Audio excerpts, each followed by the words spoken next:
Okay, good morning, children. Now we are at 9th class biology, second lesson plant tissues. So, plant tissues lo 51 question. What is this 51 question? What is a tissue in plants? Plants lo tissue ante enti? Plants lo tissue ante enti? A group of similar cells working together to perform a function. Tissue cell అంటే ఏంటి? Tissue in plants అంటే ఏంటట?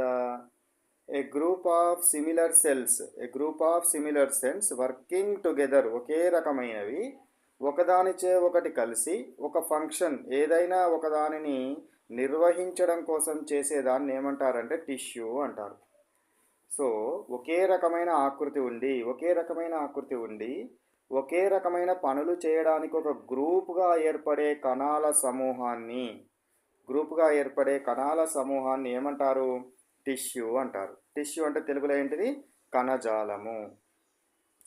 Next come to 52 question.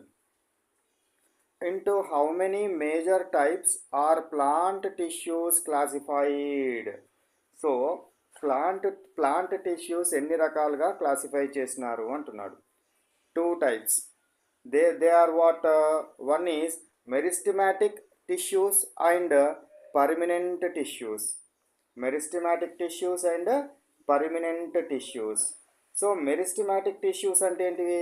ఎప్పుడూ కూడా cell division, ఎప్పుడూ కూడా కణ విభజన చెందుతూ ఉండే టిష్యూని ఏమంటారు? మెరిస్టమాటిక్ అంటారు. పర్మనెంట్ టిష్యూస్ అంటే ఏంటివి? ఇవి స్థిరమైన పనిని చేస్తూ శాశ్వతంగా ఉండే కణజాలము, పర్మనెంట్గా ఉండే కణజాలము. ఇది ఎప్పుడు విభజన చెందుతుంది, ఇది పర్మనెంట్గా ఉండే కణజాలముగా మనము తీసుకోవచ్చు. మెరిస్టమాటిక్ అంటే తెలుగులో విభాజ్య కణజాలము, ఎప్పుడు విభజన చెందుతూ ఉండే కణజాలము అంటే tissue.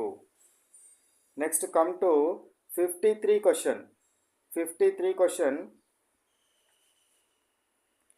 What are meristematic tissues? Meristematic tissues అంటే ఏంటిది?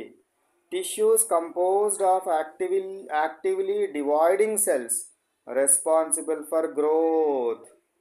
ఏంటిది మనకు?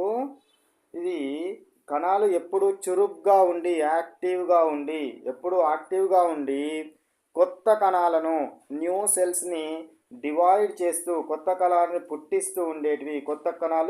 పుట్టిస్తూ ఉండే వాటిని ఏమంటారు? మెరిస్టమాటిక్ సెల్స్ అంటారు. కణ విభజన చెందుతూ యాక్టివ్గా ఉంటూ కొత్త కణాలను పుట్టించే వాటిని, కొత్త కణాలను విభజన చెందించే వాటిని మెరిస్టమాటిక్ సెల్స్ అంటారు.